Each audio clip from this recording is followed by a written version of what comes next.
Greetings, Zero and Repeater Books readers. Today, Adam and I are joined by Dan Evans, who is a researcher associated with the Welsh Institute of Social and Economic Research and Data at Cardiff University. In January of this year, Dan released a book with Repeater Press titled A Nation of Shopkeepers, The Unstoppable Rise of the Petite-bourgeoisie, which explores the significance of the petty bourgeoisie in contemporary Britain. This is a particularly important intervention since the petty bourgeoisie have, until now, been given only limited attention, being treated by Marx, for example, as a vanishing phenomenon, doomed to fade away as capitalist society develops, polarizing increasingly into the two great classes, the proletariat and the bourgeoisie. In A Nation of Shopkeepers, Dan argues that Marx's prediction here was wrong. The petty bourgeoisie have grown in both number and importance, being the force behind the growth of right populism in Britain and elsewhere. As well as this, Dan hosts Desolation Radio, a show about Welsh politics, culture, and society. He also delivered a 6-part show for Repeater Radio, exploring the key themes of his latest book, with guests including Ryan Jones and Jamie Woodcock, who we'll be speaking to next week. If you haven't had a chance to listen to Dan's Repeater Radio series, I recommend checking it out. Dan, thank you very much for joining us today. Oh, thanks very much for having me, lads. Real pleasure to be here. Absolutely. Well, just to start us off with then, why don't you tell us a bit about yourself, your history, and what brought you to the subject of your book? Okay, well, it's a very personal book. And the reason I wrote it is because I've sort of been wrestling with these questions about, social class, identity, my whole life, really. A lot of that is rooted in my own. I mean, I sort of touch it maybe a bit too like self-indulgent in the book, but basically, I grew up in a town which is a low middle class town called Porthcawl, which is on the South Wales coast in between Cardiff and Swansea, and it's sort of an anomaly in the area because it's surrounded by post-industrial towns, which are sort of traditionally working class, traditionally Labour voting, whereas Porthcawl was where people moved to. Everyone was sort of socially mobile and sort of from those places moved to Porthcawl and ended up voting Conservative. So when I was growing up, I was just, when we used to play football or rugby against these places, these sort of the traditional working class places around the town, obviously we'd get, bullied, picked on, called posh. And obviously that sort of intersects with national identity in Wales because we don't have a traditional Welsh accent. So it was like, not only am I posh and middle class, but I'm also like English, which is obviously really a terrible thing to be called. So I started wrestling with these, or I was thinking about these things a lot when I was growing up. And I say in the book as well, I've sort of had a bit of a non-traditional upbringing in the fact that my mum is from sort of a quite traditional middle class family of teachers from a leafy suburb of Cardiff, whereas my dad is from a working class background and was like a bricklayer. He became a teacher, but and it's sort of so I sort of had to straddle two worlds growing up, different, and you start to see the differences between classes close up and quite intimately within your own family, which may be people, if you've got come from either a working class, straightforwardly working class, or straightforwardly like middle class or professional background, you don't think about as much. But I've like a lot of academics, that I've been worried about this my whole life, and then I wrote I was so obsessed that I wrote my PhD on Porthcawl, which was basically about national identity, but then the more I sort of started researching about national identity, the more I realized that my framework going into my PhD was that Porthcawl is middle class and, the rest of South Wales is working class, and I'm middle class, and the people in Porthcawl are all middle class because they've got more money and because they vote Conservative. But obviously by that stage, I'd actually been away to university and I'd met, what I would call properly posh people, people whose parents were, lawyers, doctors, people who are going to be politicians and like army officers, what we would call probably today the professional managerial classes. And I realized, this wasn't, people from Porthcawl, because, people in Porthcawl didn't do things like that. They were all like builders, electricians, but the main thing was they had a lot of money. And so I realized this middle class, working class framework just didn't fit. And then the more I researched, started reading Marx and Bourdieu and things like that, I came across the concept of the petite-bourgeoisie, which I'd obviously heard. But by the end of my PhD, I was sort of starting to get obsessed with this concept of the petty-bourgeoisie, because it seemed to like explain everything about Porthcawl in terms of people's individualism, in terms of like the hardness of their politics.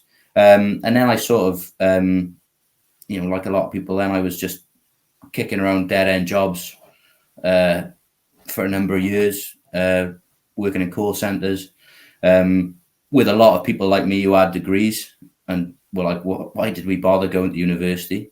And then I guess the main thing is I've been back in, and then I did a PhD stupidly,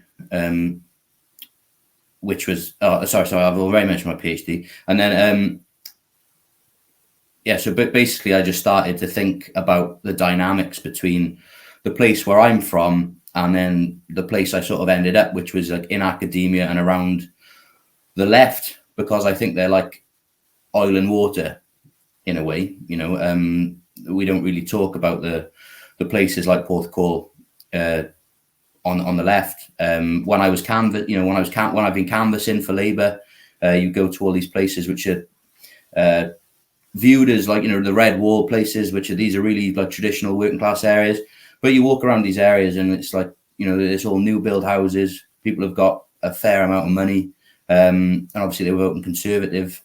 And yeah, I just started to get obsessed with this idea of talking about the low middle classes as this like really powerful phenomenon in British political life, because I really do think that it's key to understanding almost not just the Tory hegemony, but Corbynism, Sanders, and the sort of failures of left-wing movements across the world, really. I know that's really rambling, so you could just cut out whatever you want there. Like, no, it's all great stuff, and I think you've already introduced a bunch of the themes that we're going to try and pick up on a bit more closely in the rest of this discussion. But let's start with this. You start off your book with an argument for an expanded conception of class, drawing largely on Pierre Bourdieu and Nikos Poulantzas.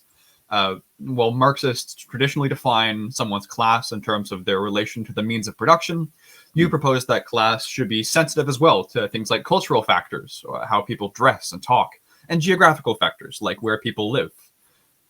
Since this conception of class seems to underlie most of what goes on in the book, I think it'd be good if we could begin with an overview of how you understand class and why you think it's important to understand class in this way.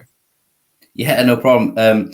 Well, I should just say that, a caveat, not because I'm a coward. Well, I am, a bit, but class is, we sort of talk about it scientifically as if there's like a right way or a wrong way. And, when I was reading like Poulantzas and Eric Olin Wright and all these other theorists, when I was starting to research the book, you realize like how insanely complicated this topic is. And like Eric Olin Wright, Poulantzas writes, as if the topic of class sort of sent him mad. And Eric Olin Wright basically spent his whole career in a dialogue like with himself. He was constantly at war with his own conception of class. So it was like every few years putting out an update. No, actually that was wrong. This is what I think now. And a really incredible thinker and really productive way of thinking about class.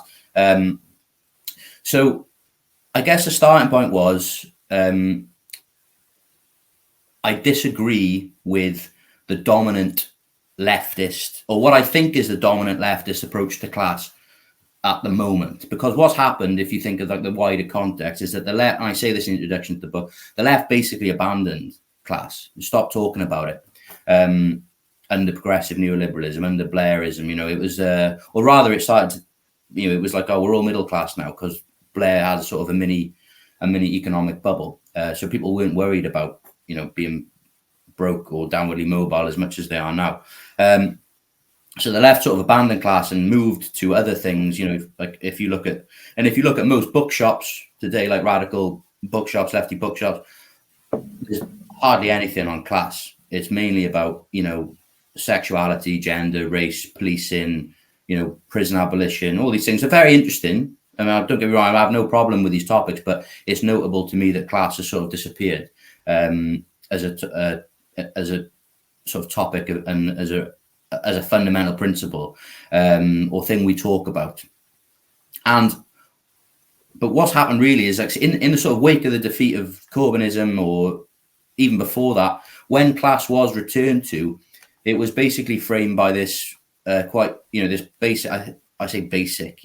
I don't want to be patronising or anything like that, because obviously a lot of people who are articulating this form of class are a lot smarter than I am. But this two-class model, and you see it of there's a big working class and there's a small elite, and obviously that's bound up in the narrative of for the many, not the few, or we are the 99%. You saw what we see with Occupy.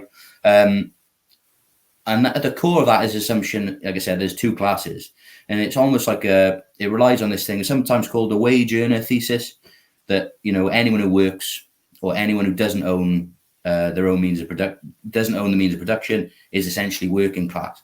And so what I sort of noticed then is that as we sort of return to class, there's almost no engagement with the concept of the middle class. And I speak, and that is, again, based on my experience as a leftist.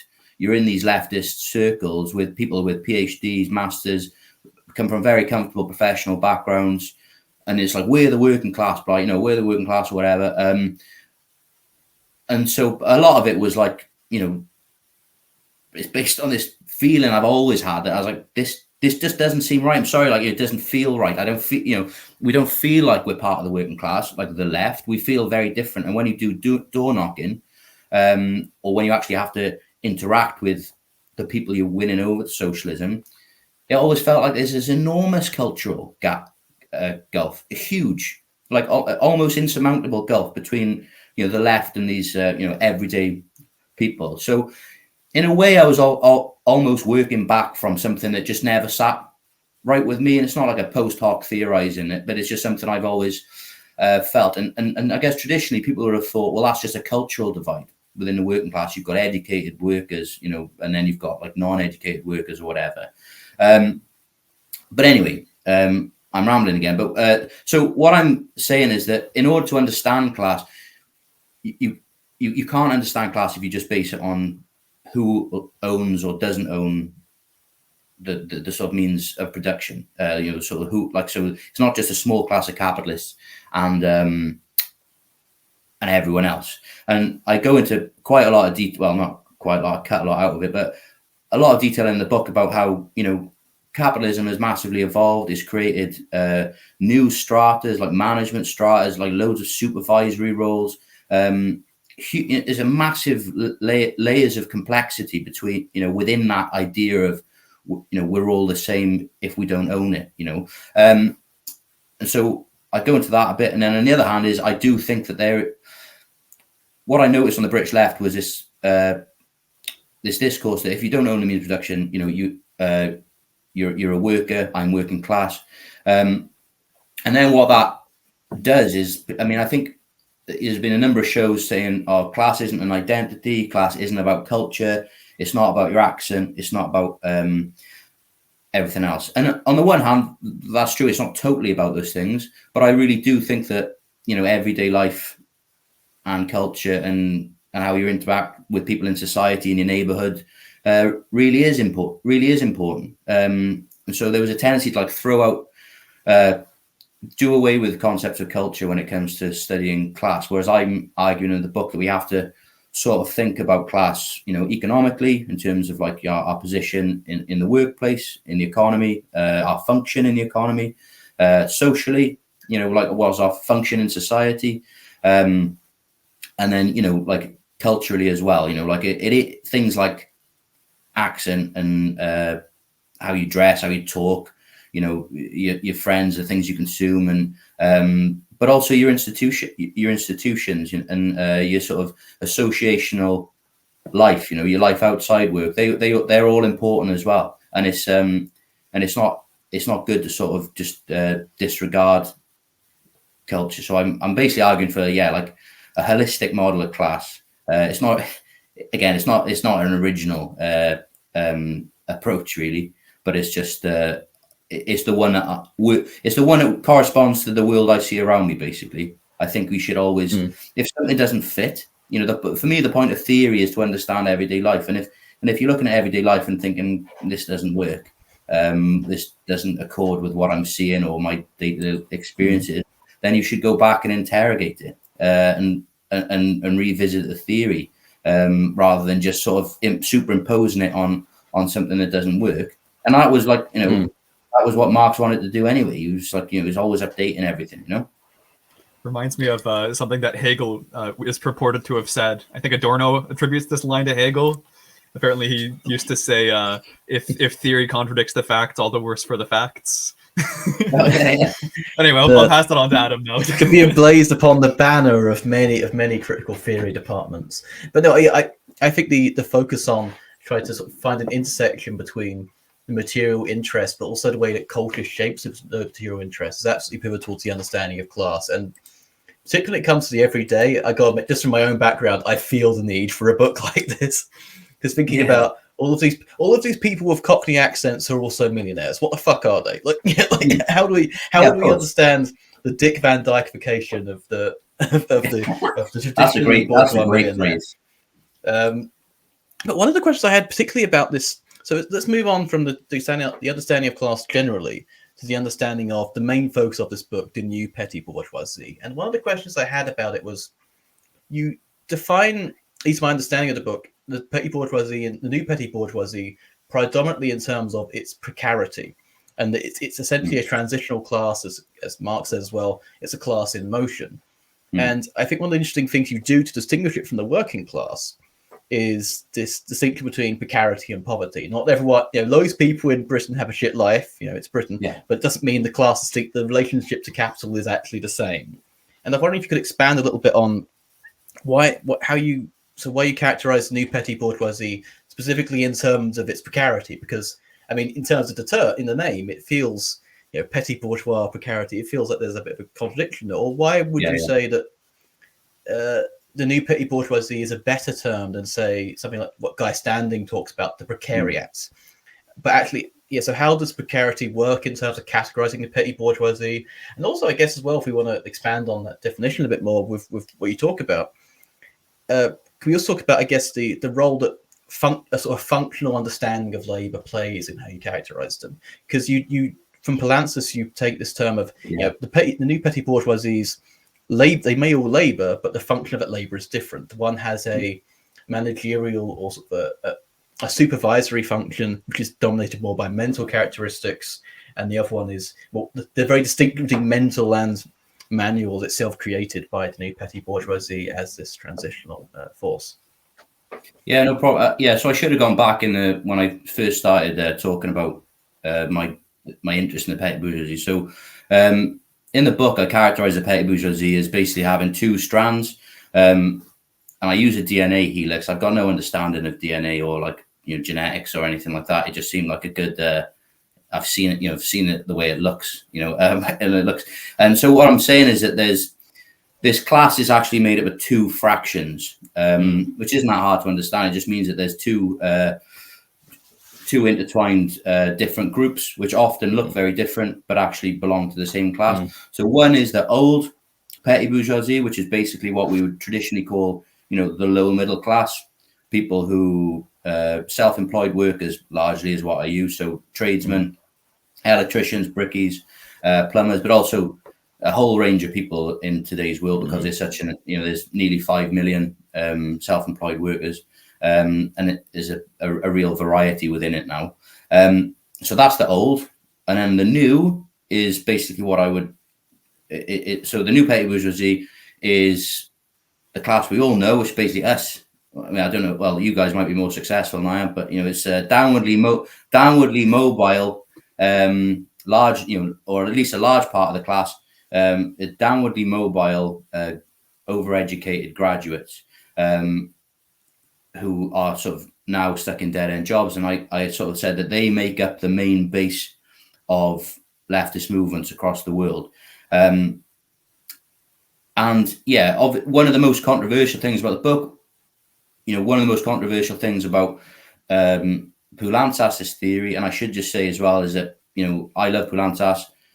The concept of the new petty bourgeoisie was like highly controversial, totally slated. Ellen Miskins, Woods and a bunch of other people just really Goran Thurborn, I think, just really didn't like Poulantzas and his approach to class and the concept of the new petty bourgeoisie. Neither did Eric Olin Wright, although his engagement with the concept of new petty bourgeoisie is really comradely and you're really much better than dismissed now of hand, I think. So the new petty bourgeoisie is interesting to me because I get why people would say, well, what on earth of sort of well-educated but broke graduates got in common with, sort of, let's say a plumber who's doing quite well, has right-wing tendencies, owns his own house, and the graduate doesn't own his own house. And as you say, Adam, the main thing that Poulantzas basically has a very expansive way of categorizing the new petty bourgeoisie. He basically argues it's like the biggest class in society, like it's enormous. But I sort of take, I think, a simpler view of it. And I think the thing that, because the question is, isn't it, what, which has often come up when I'm talking to my friends, like fellow lefties, people say, well, how can I be, new petty bourgeoisie, whatever? I don't own anything. I'm working a shit job. I don't have a house. And yeah, I went to university, but my parents aren't rich and anything like that. And it's like, okay, fair enough. And as you say, one of the things is this concept of mobility. So the traditional petty bourgeoisie have always been defined by striving for upward mobility, or if not striving for upward mobility, trying to stave off downward social mobility. And the working class generally has always been static. It doesn't move up. And you could argue people can move down into like the lumpen proletariat, whatever. But generally, the working class, and there's numerous like ethnographic studies of working class communities in which people don't want to leave their community. People don't want to get a management role. People don't want to be a supervisor. They don't want to be a boss. And it's in my view, that's an excellent, legitimate way to live your life. But the petty bourgeoisie have always been trying to get above the working class. And what I've argued is that, the new petty bourgeoisie are similarly defined by a focus on social mobility. And just because they haven't achieved it, just because you're now downwardly mobile and you're in the working class and you're pissed off about having to work a dead-end job, doesn't mean you still don't believe in, social mobility. And in fact, at the moment, you see, I don't know if you've seen like the Nepo baby discourse on Twitter. Yes. But I hate talking about like Twitter and left Twitter, but it is as close as you get to a sort of gauge of where people are and their understanding. And if you look at the Nepo baby discourse, I mean, it's very interesting and important. It's obviously good to expose these connections. But what I think a lot of people are pissed off at is that they're not there, they want to be upwardly mobile. And it's like, well, I want to be there. That's where I deserve to be. And there's this implicit in a lot of this sort of moaning. Oh, I worked hard in school, man. I wish, I don't deserve to be back in this coffee shop or this fast food restaurant. And it's implicit that, oh, he does because he's working class. And that is, to me, is a fundamentally different ideology. It's an individualist ideology. And that sort of status anxiety that people have, that the left have, which has motivated their turn to the sort of the left, is fundamentally different from working class sort of collectivism. And again, it's not an empirical book, so I haven't done any focus studies, focus groups. I mean, although this is my own experience and my PhD. So, but it's that ability. It's the let's say the working class are there, the professional class or the bourgeoisie are there, and then you've got the petty bourgeois, the new petty bourgeoisie are going up and down. And it's it's the proletarianization is interesting because people talk about, oh, I'm broke. I haven't got any money, but proletarianization, like C. Wright Mills and a bunch of Andre Gores say, that doesn't, just because you're poor doesn't mean you're in the working class, because class isn't about how much you earn. It's not about money. Fundamentally, class is not about money. It's totally different. Just being poor doesn't make you working class, and being temporarily poor doesn't make you working class. And I just think this might be a simplistic way of explaining my argument in the book, but I do think there's a fundamentally individualistic ideology at the heart of the new petty bourgeoisie, and it's sort of and that's actually reflected in how it participates in left movements, in most of its politics, and it's that individualism and the status anxiety of falling down, which actually you can see there. Well, that's the similarity it has with the old petty bourgeoisie. Even if they have different politics at the moment, even if they have different cultural signifiers, and if they look different and sound different, it's that fundamental focus on social mobility and which marks it off from the working class. I don't know if that petty answers it. Absolutely. I mean, I think there's a great phrase you use in the book, which is the new petty bourgeoisie still believe in the ladder, even though it was covered in grease. Well, we do. People do think that they should be. People think they should be up there, and a lot of it is about, a lot of the demands of Corbynism and a lot of the demands made at the left at the moment. And you see in the Nepo baby discourse, and again, it is about democratizing elite or professional spaces to allow me to take up my rightful place. Not many people want to actually, people who's going to accept it. Oh, you want to be a working class person? Okay, well, move back to your old community and stay there forever then. People, there's a different, and you see it in things like Deliveroo drivers or like other things where there's a preponderance of graduates. We're arguing that there's a tendency to sort of say that there's some of the most marginalized people in society, so no recourse to public funds, immigrant Deliveroo drivers, riders, are the same class as a PhD student who's temporarily doing that job. And I'm sorry, that's just not. I mean, it's people can argue that they are, or that they're what I would argue is that they're temporarily got an aligned class interest, and the new petty bourgeoisie in that situation is sort of polarized, towards the working class and has their interest temporarily, but they're not the same class because, I mean, as Bourdieu says, habitus, the way you think, the way you think, your ideology and how that sort of expresses itself in the world is durable. So even if you fall down, if you're falling down, you still retain the sort of ideology, culture, and worldview of your class. I mean, I have a bit of an anecdotal support for this point, actually. I know, Kenny, we've got no question to go to, but I just wanted to just a bit of praise for this book, particularly the section on education as the vehicle of promoting social mobility, because I mean, so I went to a comprehensive, and they more or less segregated people depending on what fraction of petty bourgeoisie they was going to end up in. If you were going to end up in the old petty bourgeoisie, you were sort of literally sent to a different part of the school where you would do exams that suited you more for apprenticeships and trades. And if you were part of the new petty bourgeoisie, you got sent to a different part of the school where you would do basically preparing for university. And of course, they never mentioned that their Ofsted rankings were very much tied to how many people they sent off. So they didn't quite mention their own class interest in that. But the social mobility ideology, I mean, I'm not going to call the university a scam because many places it's a place of refuge. It is a scam, but it is in some sense. It is a scam. Who wins in the university at the moment? Massively oversubscribed courses of like 400 students being taught by precarious PhD students and early career lecturers who don't have any prospects or money, and those kids are going to get into huge amounts of debt and be spewed out into an economy which has no need for graduates, and you'll just work in a call center for the rest of your life. And but the difference is you'll be in debt. But like you said, the problem is that people still keep believing, like we still believe, no, it's going to change. It's going to change, and like things are going to get better. And that's behind, a lot of the things about, don't get me wrong. I campaign for Corbyn. I love Jeremy Corbyn. I think he's a great bloke. But it's that desire to level the playing field so I can get to where I thought I was going to be was actually behind. I think a lot of the sort of was the sentiment behind a lot of Corbynism, frustration at blocked social mobility.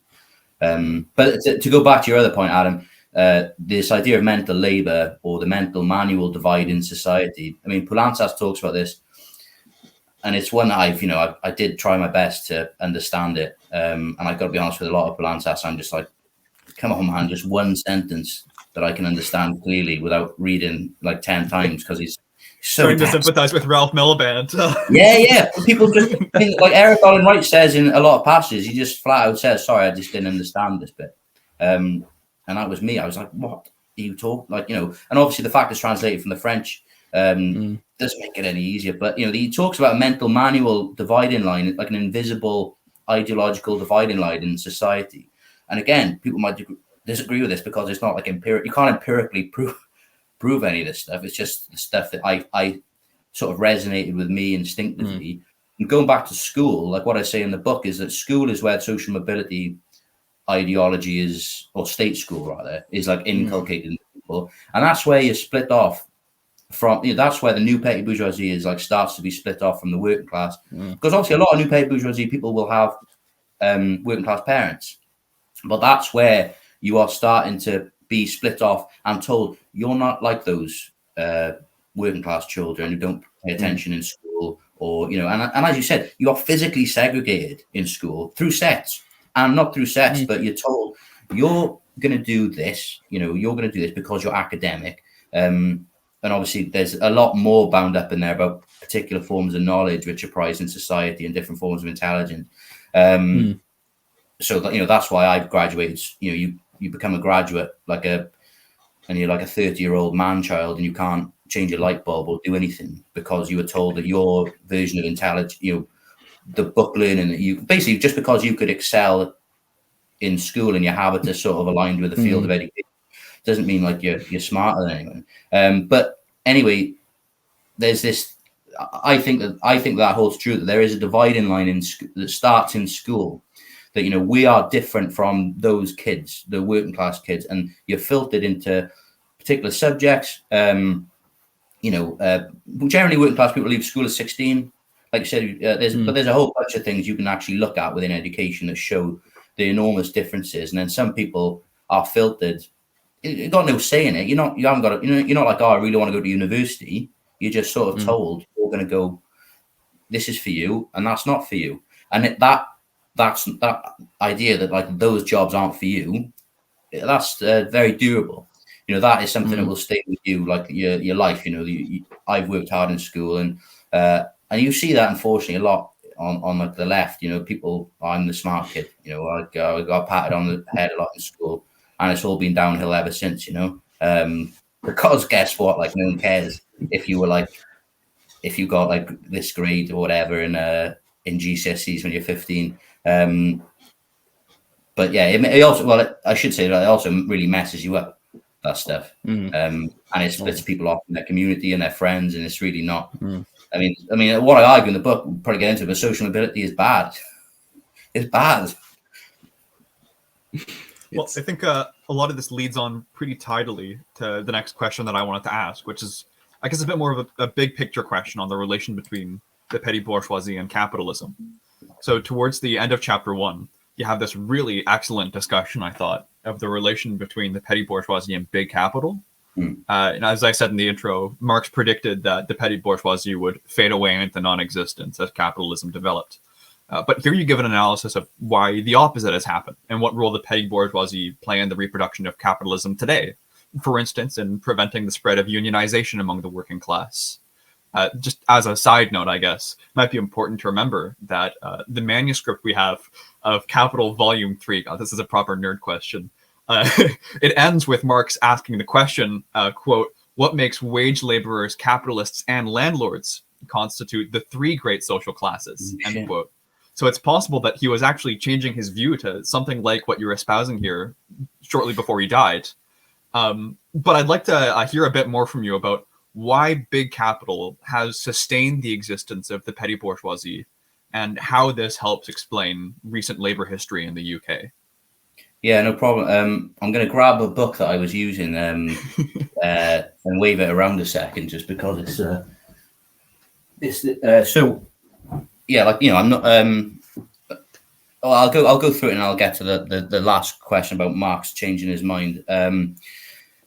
Yeah, so I wrote like the sort of history of the the petty bourgeoisie, and if obviously you're a Marxist or you think about the history of all hitherto existing society as being a history of class struggle, there's a narrative that history has basically just been two classes fighting. Like there's been the bourgeoisie and the proletariat, and I was trying to think of a film that like summed it up. Like maybe The Usual Suspects, when you go at the end of the film and it goes back and it shows Kevin Spacey was actually the bad guy all along. So it's like a retelling of the narrative with what now.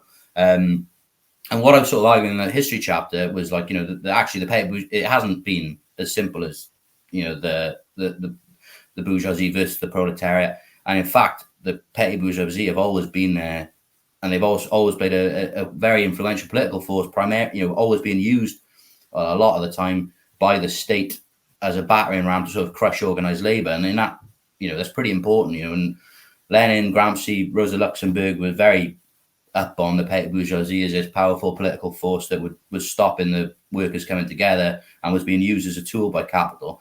But then, then I started to think, because how has it survived? How has small businesses survived in an era of like monopoly or oligarchic capitalism? Because we're all focused rightly on Amazon and these huge transatlantic enormous companies employ all these people, but the small business or small capital has survived and it's grown in spite of everything. And what I argue is that it's been encouraged by capital and the state. I can't remember who said it, but they sort of call the small capital this like shock absorber class within the sort of within society. And I think that's a nice way of explaining it. But you see it very clearly in Thatcherism. So Thatcher, obviously, as I say in the book, she was the personification of the petty bourgeoisie. There's an amazing New York Times article at the time where they literally say she is Grantham writ large. She was daughter of a shopkeeper. She took all the values of the petty bourgeoisie, of the shopkeeper, and she just made them hegemonic in the UK. But she actually consciously started to grow small business, and there's a number of reasons why. And the other thing I say in the book, I can't remember how much detail I go into, but a lot of the small business lobby that emerged during Thatcherism was actually funded by big businesses. They were boosting it. They were like, well, we need more small businesses. And it was like, well, why is that then?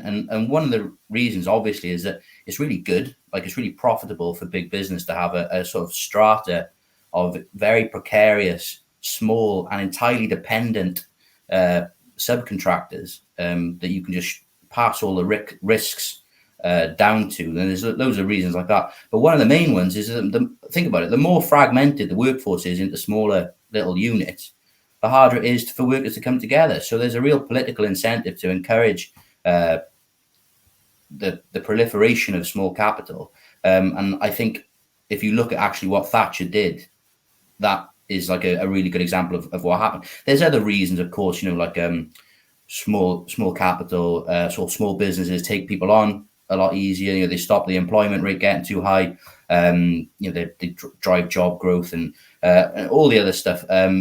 But I think that one of the biggest reasons is political. It's the more it's about creating a fragmented workforce. And I use the example of a building site, but if you look at a building site today, you have it's not one big company. Even if you see like Kia or one of the other big building companies on the boards outside show that sort of screen the building site, what will be happening in that site is you have a bunch of different small crews who are all self-employed, doing loads of different specific jobs. And you can see why, if you're Kia or whatever, that is a lot better, because it's harder to unionize and bring people together if they're all being brought into different if they're being segmented into tiny little family-sized units, like so-and-so is a plasterer and his son and his uncle, rather than 50 boys on a job. But that goes into the whole I think the core of the book. And what I'm saying, like I talk about Deliveroo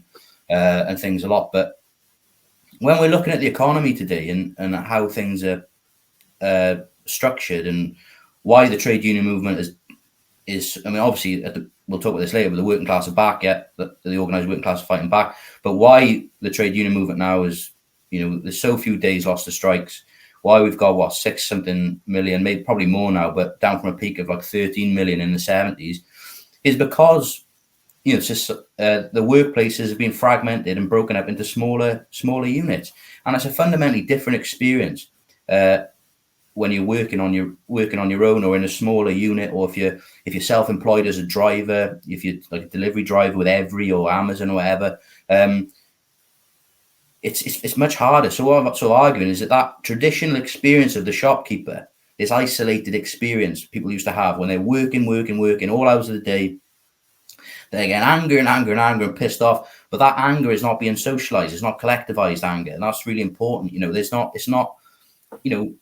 Marx sort of refers to it abstractly. Like the working class in the manifesto, he feels his power and it starts to grow and it starts to develop class interest, and they come together in unions. Like for me, that's all implicit. That the more people are coming together in a workplace, and you're like, listen, lads, we need to unite against that idiot, that dickhead there, the boss or whatever, and you start to become collective. Whereas if you work, there's something very insidious about a society which is broken up into a lot smaller units, and it's relevant now with everyone working from home, and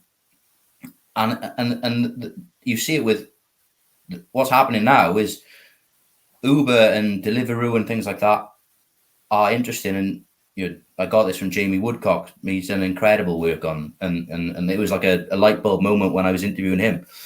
There's a lot of focus on Deliveroo and Uber, but they're actually still quite a small part of the economy. What's interesting isn't necessarily them; it's what they're doing to the rest of society. So capitalists tend to learn from each other, and they're looking at these. Look, you can just, rather than employing people as workers, why not just hire everyone as self-employed? You don't have to give them any rights or anything like that. They won't organize because they'll compete against each other, which again is the historic condition of the petite bourgeoisie. And what I'm arguing is that is now writ large in society across and that's why it's hard. If you're interested in organizing, it's very difficult to organize a group of people who are classed as self-employed. Obviously, people have done it, but it's a lot harder than if you're working in a factory along with your mates and you're talking to each other at lunchtime and you're talking to each other after work. And I mean, I'm at the moment doing research with the CWU, which is, along with the RMT, is the vanguard, if you want to use that word, of the organised working class. And it's a very militant, it's an extremely militant union. But, one of the reasons is that, they've got militant reps, they've got a workplace culture of unionism. But, there's that collective experience of people working in the same industry. You're talking to each other in work, you're having your meetings at they call it gate meetings. And those things don't happen those things don't happen anymore. And that has been deliberate. These are deliberate, these tactics that are being used. It's very interesting. I think it's very good that you, especially in the book as well, you talk about construction workers as a great example of this, because it's especially good to think about these things not as abstract historical processes, but times in which labour did organise. And Ricky Tomlinson being most famous of those strikers around 1973 or so. And though the idea was actually that we did lose, but even by mentioning the fact that we lost, or I say we, I mean, but the Corbynite we, let's say that, then that is because there was a fight at one point, which I think is the thing isn't really mentioned. I mean, even the idea of plumbers. I mean, my parents want me to be a plumber instead of an academic. They were probably right, but plumbers now. Definitely right. Charlie Mullins in the image of Charlie Mullins in the book. Yeah, of course. And it's like they're all self-employed now, and it is. Charlie Mullins has got a statue of Margaret Thatcher in his house. Oh, I thought he was turning himself into one. Oh no, but but there's just something fundamentally when we look at what I wanted to do in the history chapter, and then the chapter on the modern small business, is to actually go back a bit, because if the petty bourgeoisie are right wing, innately, or if they've helped facilitate fascism, which they have, they've also helped facilitate social democracy and anarchism in particular through history as well. What is it about their lives that produce those things? Because you can't just say it's in the DNA. if you open a shop or whatever, or if you become a tradesman, that you just become like a black shirt or something. That's not good enough, and it's not fair. So what is it about the social conditions of people's life and work that produce like ideology? And I think it's this idea of unsocialized, uncollectivized anger, and it's just fundamentally different. If you're working on your own, you're isolated and you're atomized. Just like, I mentioned this in the book, but even if you've been on the dole, I've been on the dole and on universal credit for long periods, you get extremely, it's a horrible, horrible, humbling feeling. You get really angry. But I just, when I was on the dole, I was just getting angry, but I was getting like bitter, like in a really, like a nasty misanthropic way, because, you haven't really got a target. You're just, if you're angry, it's not like your boss, or it's not this guy, it's not your manager. You're not in work talking with your mates about, listen, we need to organize. You're just isolated. And I think that, there's a lot of parallels there. But that's why, Marx also, another book possibly, but, the lumpen proletariat, have also been susceptible to fascism, because there's an element of this idea of anger and fury that's unsocialized and uncollectivized and disorganized. But I think it's really, really important. Oh, can I just say as well, before I forget, Kenny, so this is the book, right? And the chapter is by, see if I can remember it. It's by, no. So Martin Nicolaus. What a man. Hadn't heard of him before I picked up this book in a secondhand bookshop. But, I don't pretend to be like an expert on Marx. My main theoretical background when I was doing my PhD, and my undergrad was in international relations. Then my PhD was sociology, and my main understanding of class for years was Bourdieu.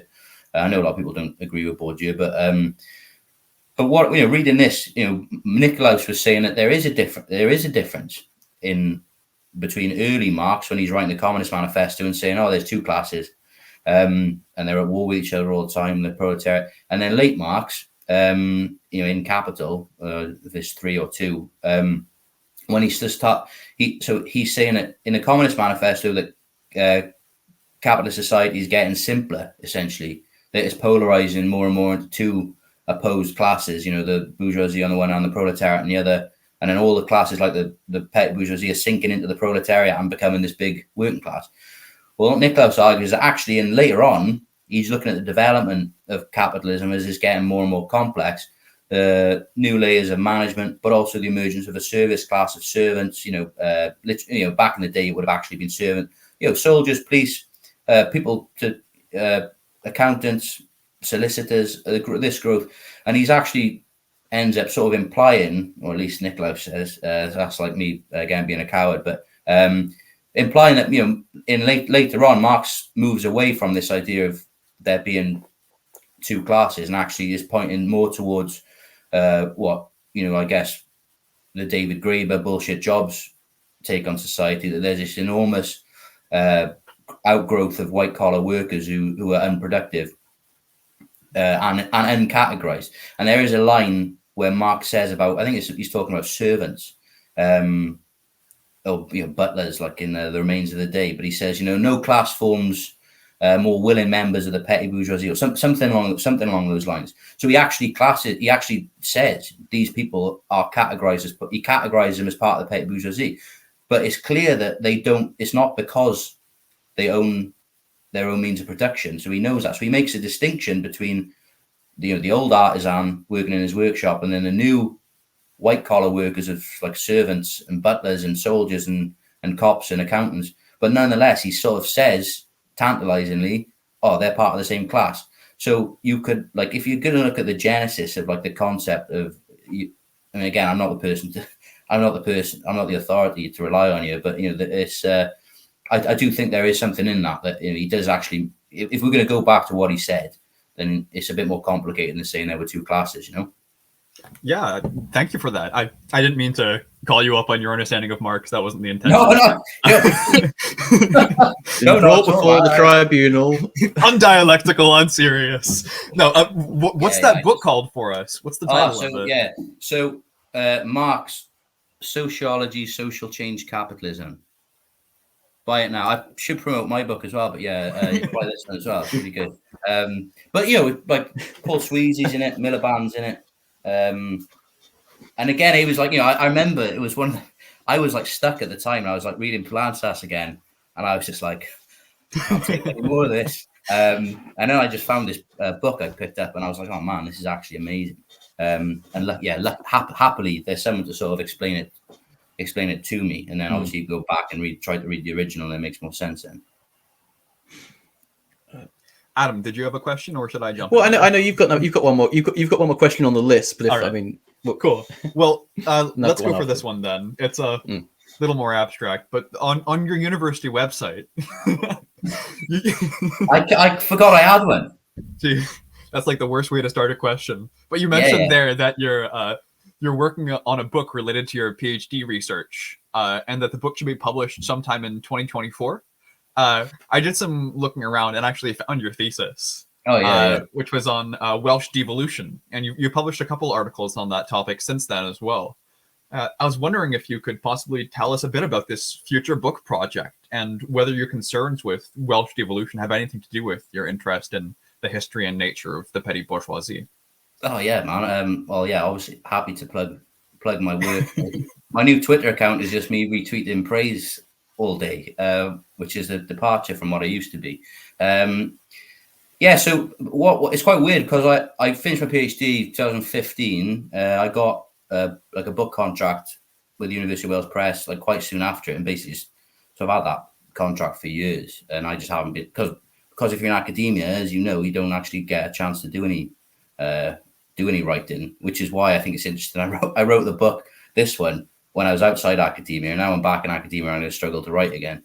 But yeah, that book is basically writing about my it's going to be it was leapfrogged by the repeater one, because I get paid for the repeater one, so that was more important. So I prioritize that one basically. But yeah, it's essentially about national identity and how it interacts with social class. It's about Welsh devolution and Welsh politics, which is quite niche, but obviously that's the politics, and we all write, I think, probably about the milieus or communities we know and grew up in, which is what that book is about. There is a relationship to the petty bourgeoisie, and the fact that for a while in Wales, and you probably see it on like again British left Twitter or something, there's this assumption that Welsh Labour are sort of very secure, quite solid, which is like an anomaly. If you look at the map, people always look at like Wales and they're like, yay, Wales, like this awesome social democratic outpost. But obviously under the surface, the class, and people assume that Wales is like this homogenous working class place, because it votes Labour. But obviously, again, if you look at the Labour vote, that's just gradually being destroyed in the Labour heartlands. The working class, like they are around the world, aren't voting. Turnout is just absolutely tanked. And there's a number of things that are happening, which obviously has relevance for social democratic parties in areas like de-industrial, post-industrial areas around the world. And that Labour is still successful. One, because they're sort of appealing to the petty bourgeoisie. They're sort of a party of homeowners. But in a way, what I'm arguing is that they're really sort of digging their own grave, because if you're encouraging, this sort of individualism and this consumerism and this sort of this isolation, whether it be through new build, constantly building new build estates, not doing anything when collective forms of work, like when I was growing up in Bridgend, everyone the best job you could have in school, and the one which would guarantee you like a girlfriend because you would have had a car, was getting an apprenticeship in the Ford factory, which is a huge Ford plant. Now that's shut down in Bridgend. Well, it's not shut down. It's got like a skeleton crew still running it. And all the forms of work now in the area look like what I was just talking about, atomized, people working self-employed, people working in call centers, people working as Amazon delivery drivers, or various forms of couriers. And those, and then Bridgend went to the Conservatives in 2019, and people are like, oh, I can't believe this has happened. And then when you think, well, these conditions are obviously changing the character. People aren't innately, there is still a knee-jerk sort of muscle memory where people do definitely still vote Labour in Wales, and it is important to note there is a political culture, but it's not because Labour in Wales are like this big this radical left-wing party. I'm arguing in the book that they mainly represent the interest of the PMC, because turnout in Welsh devolved elections is like 45%, which is not a functioning democracy in any sense of the term. But I think the book is related to class. It's related to deindustrialization. It's related to the changing forms of work, and obviously that has implications for identity and politics, because the far right are on the march in Wales, same as they are in England. UKIP did well in Wales. Obviously, Wales voted to leave the EU, which is kind of like the narrative has gone back. Now, if you remember, like people in Wales was like, oh, when Wales voted to leave the EU, it was like, I can't believe it. This is like a social democratic heartland, and now everyone's really racist and reactionary or whatever. But so people in South Wales are demonized for years, but now they're voting Labour and stuff. The narrative on the left has gone back. Oh, well, they're good again, But I think, I hope it will be of interest for people who aren't, just Welsh or interested in Welsh politics, because Wales is an interesting place, and it has relevance to, if you're studying like deindustrialized areas anyway, Absolutely. Thank you for letting me plug it, because I need. Well, I'm very close to submitting it, and it'll be done. I've had the revisions and stuff, so it'll be good to go soon, I hope. Well, yeah, I mean, come back on, promote it. I'd love that, mate. Yeah. I mean, just as a final question, really. I guess I want to talk about the book doesn't end with a selection of political prescriptions, but it ends with a series of political problematics. Because, as you say in the book, it's saying that the left is new petty bourgeoisie isn't a moral category. It's simply a sociological category of political import.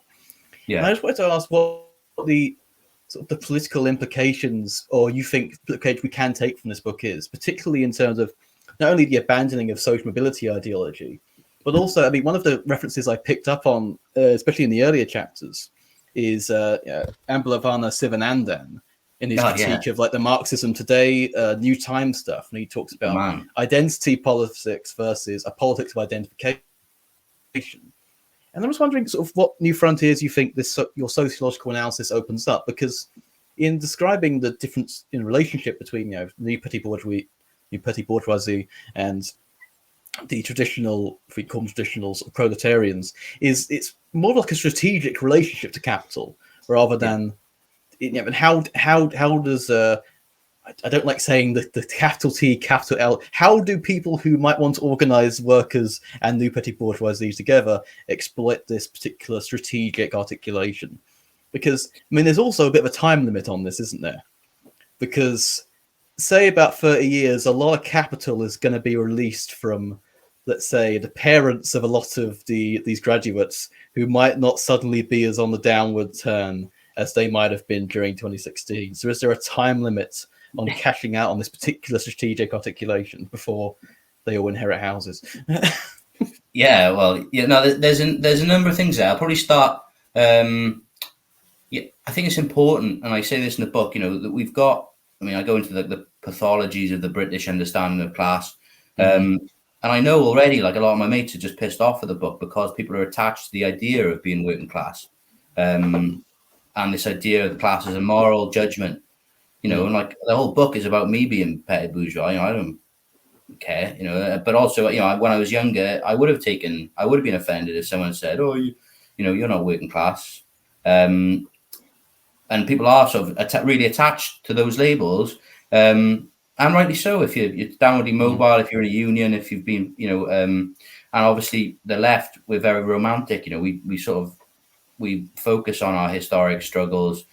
Spanish Civil War, volunteer, the miners' strike and all that. And it's something that is really powerful and important, but I think it does warp our understanding of our own class position. And I really, it's important when I say it's not a moral category.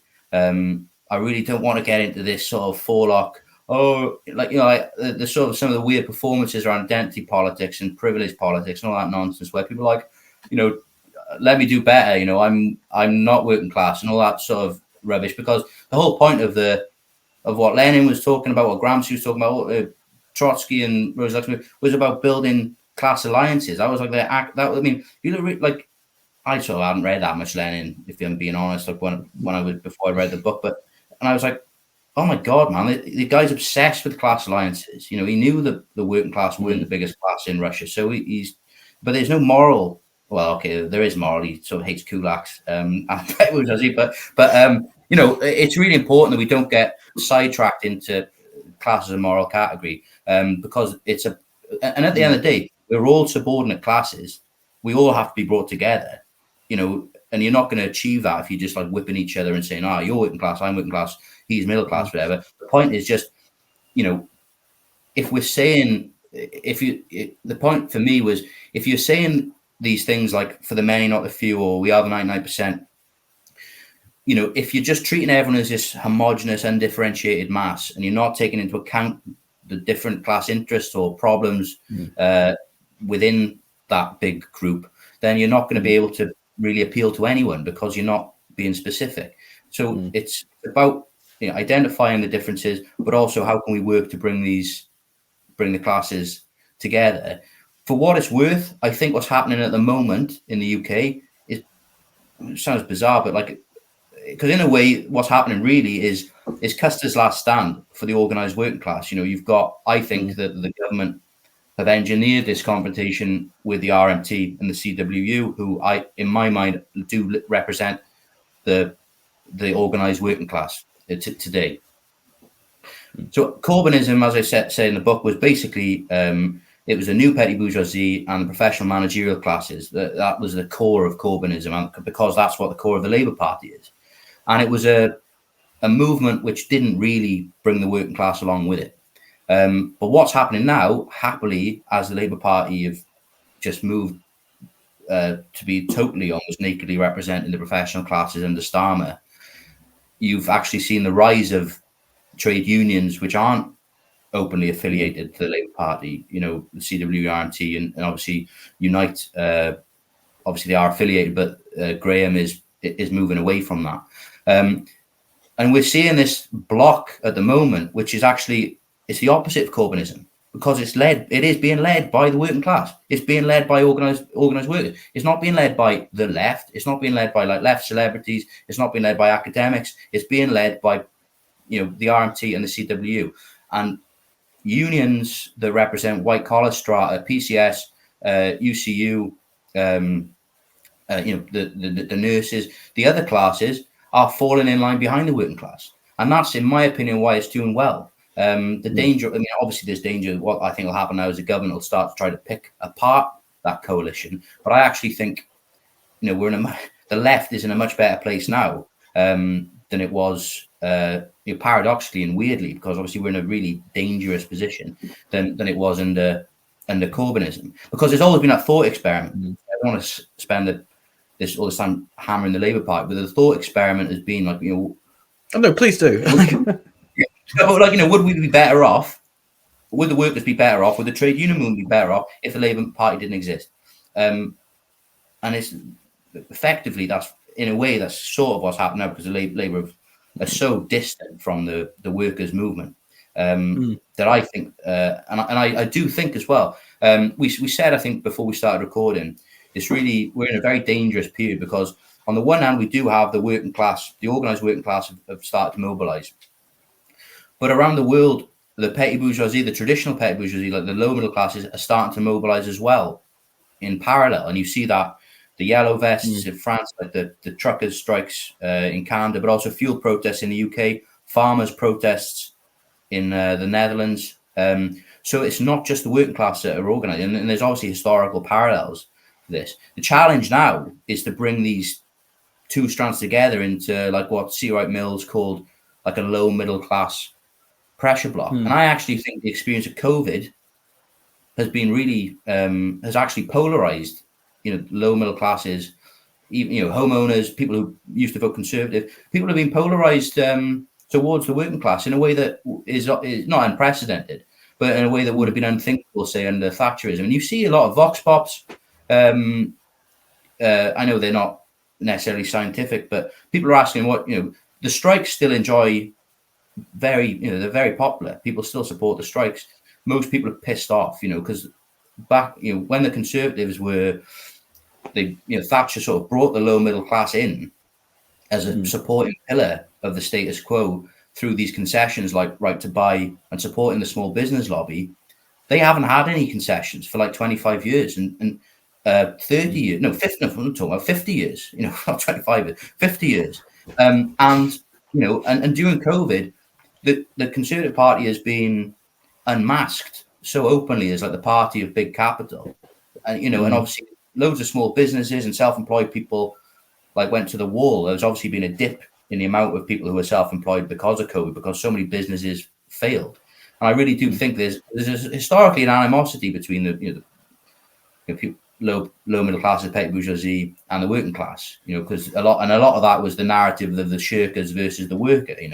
I graft on my own while this bloke is unemployed. But this experience of sudden unemployment that a lot of people would have experienced during COVID, if you owned your own little business went under, it would have been a humbling one. And I think it would have made people realize, hang on, I've got more in common with the people beneath me than I have with the people, the Conservative Party. So I really think there's a historic point of potential for unity at the moment. In terms of like the other point about where we move in terms of like a left politics potentially. So I said this on another podcast recently, the Popular Show. So I don't really I say we are in a culture war to an extent, but what I'm interested in is, to what extent was Corbynism or the demands of the modern left under Corbynism or Sanders, to what extent were they like, Raymond Williams uses that heuristic of alternative versus oppositional. Is it something that is really opposed to the status quo, or is it something that can be tolerated? And I really don't think many of the asks or aims were oppositional in that sense at all. I don't think they were really anti-capitalistic. I think a lot of it, if you think of some of the policies people were calling for, all right, open borders, that's fine. That's also in line with like a lot of liberal capitalism across the globe. Identity politics, again, easily co-opted.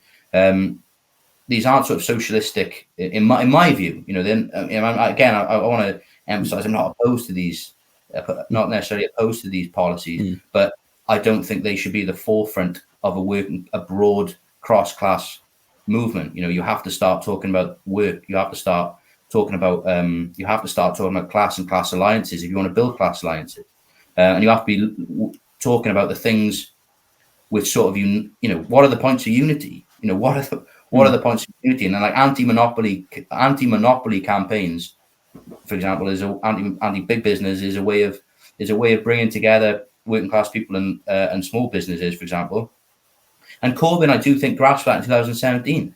He gave a big speech to the Federation of Small Businesses in 2017, which went down a storm. People loved it, and they thought he was going to tank, but he killed it because he was just doing what he did best and ranting about big business. And people were like, I hate them. I hate them as well. One of the problems I think is the left is still bound up with, it hasn't really come to grips with globalization.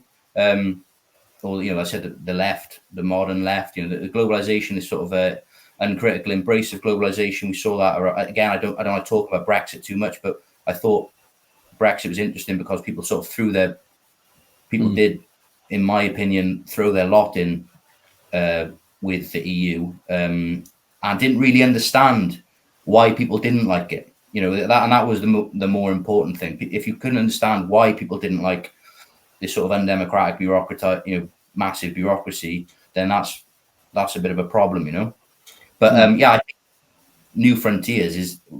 But you see it now. We are talking about class. Jacobin did a thing on class de-alignment the other day. People are starting to talk about class. There were people. There was good things coming out about class in the wake of the Corbyn defeat in 2019, in like Tribune and things like that. But we need like a theory of the middle class as we move forward. You know, we do need to go back to, because again, I am rambling, but you know, if you look at the conditions in the 70s, Poulantzas actually wrote this thing about the new middle classes in response to the French Communist Party, their assumption that workers and white collar workers are just easily going to form this big block. And it was similar conditions as it is now. And he was saying, you know, it's not that simple. You have to be aware of these differences.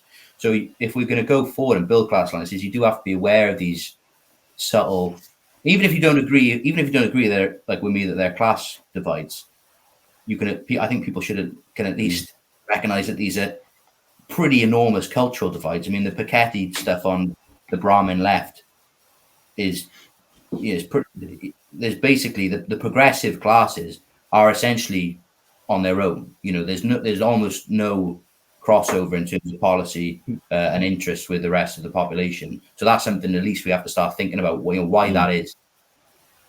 Certainly. Maybe another 20 interviews of. Oh, sorry, no. I was going to say, I think we're basically out of time now. But I wanted to ask you, Dan, if you want to just tell our listeners a little bit about what you're up to right now. Obviously, your book just came out in January. You've got another one coming out in 2024. Anything else you want to talk about? Well, I'm still doing my podcast, Desolation Radio. You should listen to it. It's not just, you know, a new byline, which is like not just about Welsh politics. We've had some really good guests on there. We've had Norm Finkelstein, Paul O'Connell, Walter Ben Michaels, a lot of people talking about stuff other than Wales. And obviously, if you are interested in Welsh politics, you should check that out as well. In terms of what I'm up to, I'm on strike. I'm really stressed. I'm assuming I'm going to be downwardly mobile again in the very near future. And I've given up, as I say in the book. I've given up on. I've given up my hopes of reaching the professional managerial class. Put it that way. And I'm going to embrace my sort of my position where I am. So I don't really know what's going to happen in terms of my. Although, you know, my girlfriend's a lot more successful than I am, so maybe that is that's the way forward. Is just marry it, or you marry up. And also, you've got a launch event for this book as well. I think sometime next week, isn't it? Oh yeah, well, I'm doing I'm doing an online event with Autonomy, who are awesome, on Wednesday the 15th. Which is going to be great. I'm going to do like I am getting money, so it's good to do the perks of publishing is like, you know, I get to do. I want to do like a cheese and wine like night and wear a roll neck and talk about my book. And I'm going to do a bunch of them. I think I'm going to do one in Houseman's in London. We're sort of finalising dates, but that's going to be in June. Going to do hopefully a series there on class. Catherine Liu, still sort of talking about, she's going to be talking about professional managerial class. Going to hopefully go to Birmingham in March, going to Salford, basically going on tour with a book to all the good places. So I'll be publishing it. Don't worry. I'll be, I based it self-promotion. I hate that. It kills me. It's not natural for anyone, but, you've got to do it apparently. So I'm just, I want people to know that every time I'm retweeting praise for my book, it physically hurts me. So I'm really sorry, but like I need to do it to like leverage the book to get so I can eat, you know. That's why I'm doing it. I'm not like I'm not someone who lives in. I'm not independently wealthy, unfortunately. So I need to hustle and sell as many books as possible. So I also want to get a hair transplant. So if I sell more books, then I can go to Turkey and I get new hair and teeth and look like Dino, which is what I've always wanted anyway. So yeah, please buy the book. Please listen to my podcast. Please come to my launches. That's it, mate. I haven't got really live a very boring life.